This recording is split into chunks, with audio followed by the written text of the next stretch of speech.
और देखिए करड़ गांव में कल जो एक वृद्ध महिला की हत्या की गई थी, लूट की गंभीर वारदात कारित की गई थी, उसमें आज जो मुलजिम है उसको गिरफ्तार किया गया है। हेमराज कुमावत नाम है मुलजिम का।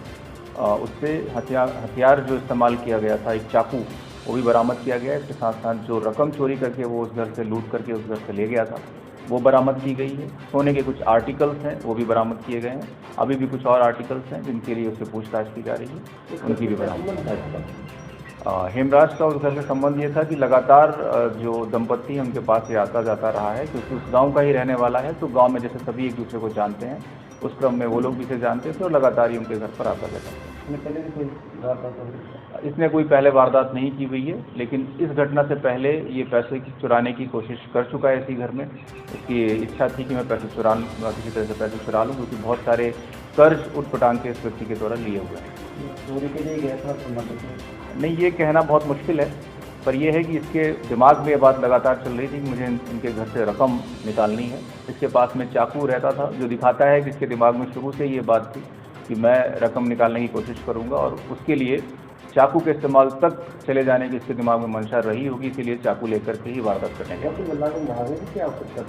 इसको महिला को मारने की आवश्यकता इसलिए पड़ी, एक तो महिला बहुत अच्छे से जानती है, और जब उस महिला को महिला ने इसको वहाँ पर देखा तो इसे इस बात का एहसास हो गया कि अगर ये महिला जीवित रहेगी तो निश्चित रूप से पुलिस उस तक आसानी से पहुँच जाएगी, और इस वारदात का खुलासा पुलिस जो है इस महिला के बयान के आधार पर कर लेगी।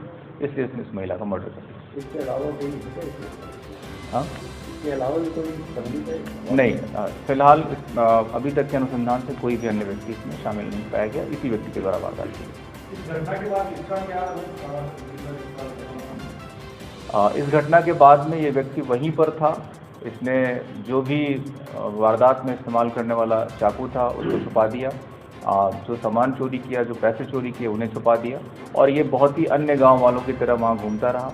पुलिस के जाने के बाद में जैसे अन्य गांव के लोग इकट्ठा हुए वहाँ पर घटना के बाद, वैसे ये वहाँ पर खुद भी आया। इसे पता था कि अगर मैं वहाँ नहीं आऊँगा तो सबसे पहला शक मुझ पर ही जाएगा, क्योंकि मैं रोज़ इनके घर अक्सर हर 2-4 दिन में इनके घर आता था। पुलिस का इस पर शक कैसे हो सकता है? देखिए, पुलिस का शक सबसे पहले इस बात के लिए इस पर गया क्योंकि मृतका के पति का ये कहना था कि पिछले कुछ दिनों से रैनवाल जाने की बात वो सोच रहे थे, और इस बारे में हेमराज के साथ में उनकी चर्चा भी हुई थी। हेमराज खुद इंटरेस्टेड था कि उनके साथ वो रैनवाल जाएगा, और कल जब वो रैनवाल गए तब हेमराज उनके साथ नहीं गया। तो सबसे पहला शक ये हुआ कि आखिर एक तो पहले वो व्यक्ति जाना क्यों चाहता था साथ में, और दूसरा जब वो गए तब वो साथ में क्यों नहीं गया। वहाँ से बातचीत